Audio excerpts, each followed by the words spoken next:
शत्रु के गुप्तचर ने बहरूपिया बनकर सबको चकमा दे ही दिया। परमवीर सिंह, गिरफ्तार कर लो इसे। ये एक बहरूपिया है। जगन सिंह, बंदी बना लो इसे। ये बहरूपिया है। बहरूपिया मैं नहीं, ये है परमवीर सिंह। आज तुम्हारी आंखें कैसे धोखा खा गई? जगन सिंह, देखते क्या हो, ले जाओ इसे और कारागार में डाल दो। जाओ। परमवीर सिंह मैं नहीं, ये बहरूपिया परमवीर सिंह। परमवीर सिंह मैं कह रही हूँ तुम धोखा खा रहे हो। परमवीर सिंह, परमवीर सिंह मेरी बात सुनो तुम। लगता है महाराज शिवदत्त अपनी मौत को दाव देने का फैसला कर बैठे हैं, इसलिए चुनारगढ़ की टोले ने उन्होंने अपने गुप्तचर को भेजा है। पर वो ये नहीं जानते कि शिवगढ़ की घेराबंदी करके हमने उनकी गर्दन पहले से ही दबोच ली है। पर ये राज आप किसी को नहीं कहना। बिल्कुल, आपकी जबान से निकला हर शब्द मेरे दिल में काले राज की तरह हमेशा के लिए दफन हो गया है परमवीर सिंह। वैसे महाराज शिवदत्त के विरुद्ध हमारी और कौन कौन सी योजनाएं हैं? अगर महाराज शिवदत्त युद्ध करने की भूल कर बैठे तो उनका सर कुचल दिया जाएगा और उनका आखिरी किला शिवगढ़ उसे भी छीन लिया जाएगा। वाह, परमवीर सिंह को चकमा देना कितना आसान था। चुनारगढ़ के सारे राज पंडित जगन्नाथ को मैं आसानी से दे सकता हूँ।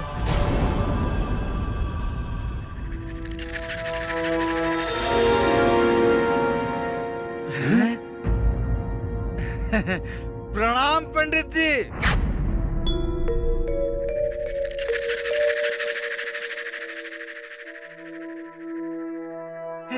बड़ी लंबी उम्र है आपकी। अभी अभी आप ही को याद कर रहा था। क्रूर सिंह और गिरगिट दोनों में जरा भी फर्क नहीं है। हमें फिर से शिवगढ़ में देखकर इसके सीने में सांप लौट रहे हैं, लेकिन दिखाया ऐसे रहा है जैसे पता नहीं कितना होश है। सत्य कह रहा हूँ, धन्य भाग्य हमारे कि आप यहाँ पधारे। आपके चरण महल में पड़ते ही मेरी सारी चिंताएं समाप्त हो गई हैं। अब आपकी रमल की चालों द्वारा हमें ग्रहों और नक्षत्रों की दशा और दिशा दोनों पता चल जाएंगी। आपके बिना तो महाराज की जैसे कमर ही टूट गई थी, लेकिन अब आपको देखकर मेरे साथ साथ महाराज की हिम्मत भी लौट आई है। कमाल है।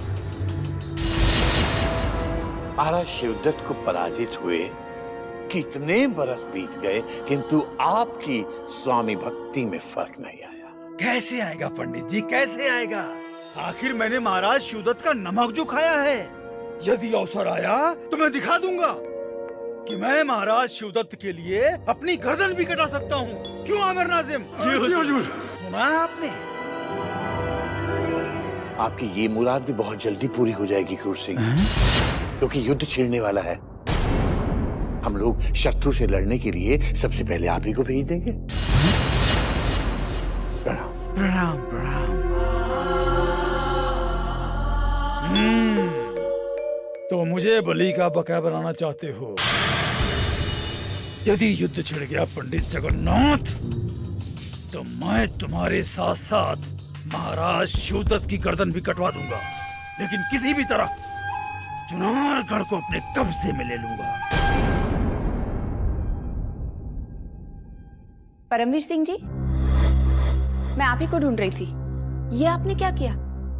पद्मिनी को बंदी बनाकर कारागार में बंद कर दिया। वो पद्मिनी नहीं है, वो उसका बहरूपिया है। ये आपकी भूल है। वो कोई बहरूपिया नहीं बल्कि वही पद्मिनी है जिसके साथ मैं स्वयं महल से बाहर निकली थी। आपने शायद उसे पहचाना नहीं। पद्मिनी को हम बरसों से जानते हैं और उसे हम अंधेरे में भी पहचान जाएंगे। यदि पहचान जाते तो उसे बंदी बनाने की भूल न करते। चपला, जितना अधिकार तुम्हें दिया गया है उससे आगे मत बढ़ो। तुम जानते हो इस महल में हमारा ओहदा क्या है? जानती हूँ, मैं अच्छी तरह से जानती हूँ कि मैं चुनारगढ़ के सबसे शक्तिशाली मंत्री से बात कर रही हूँ। किंतु मैं ये भी जानती हूँ कि वहाँ कारागार में जो बंद है वो वही पद्मिनी है जिसने कदम कदम पे आपका साथ दिया। और आपने बदले में उसे कारागार में बंद करके घोर अपमानित किया है। चपला, यदि ये बात किसी और ने कही होती तो इसी समय धक्के मार के महल से बाहर निकाल देता। एक बात याद रखना कि हमारी इच्छा विरुद्ध भविष्य में यदि तुमने ऐसा तुच्छ सवाल करने का साहस किया तो हम सहन नहीं करेंगे।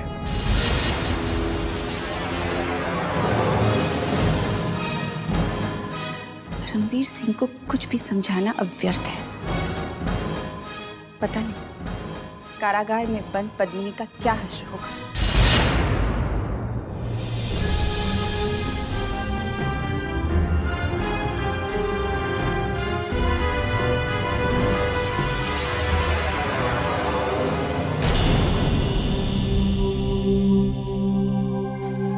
परमवीर सिंह, मैं आपसे कह रही हूँ कि आप फिर धोखा खा रहे हैं। जिसे आप पद्मिनी समझ रहे हैं वो पद्मिनी नहीं, शत्रु की कोई अय्यार है। जानता हूँ, मैं जानता हूँ कि वो पद्मिनी नहीं है बल्कि शत्रु की अय्यार ही है। तो फिर आपने मुझे क्यों बंदी बनाया है? उस अय्यार को धोखा देने के लिए कारागार खोल दिया जाए।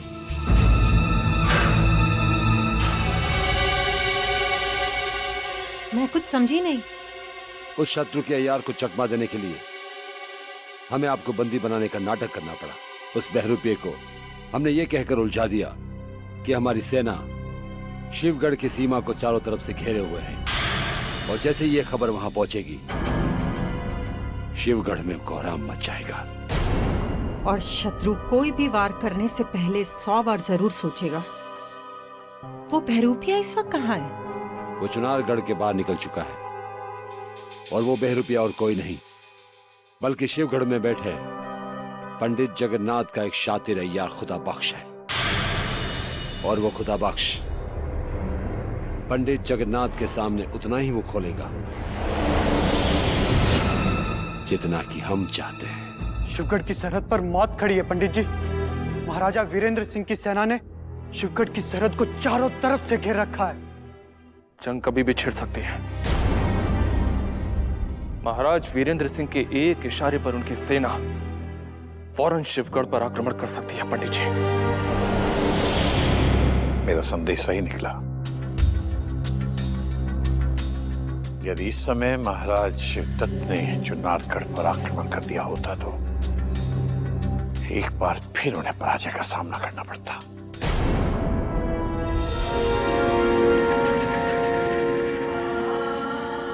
और क्या खबर लाया? तेज सिंह का कहना है कि जब युद्ध होगा तो महाराज शिवदत्त का सर कलम कर दिया जाएगा।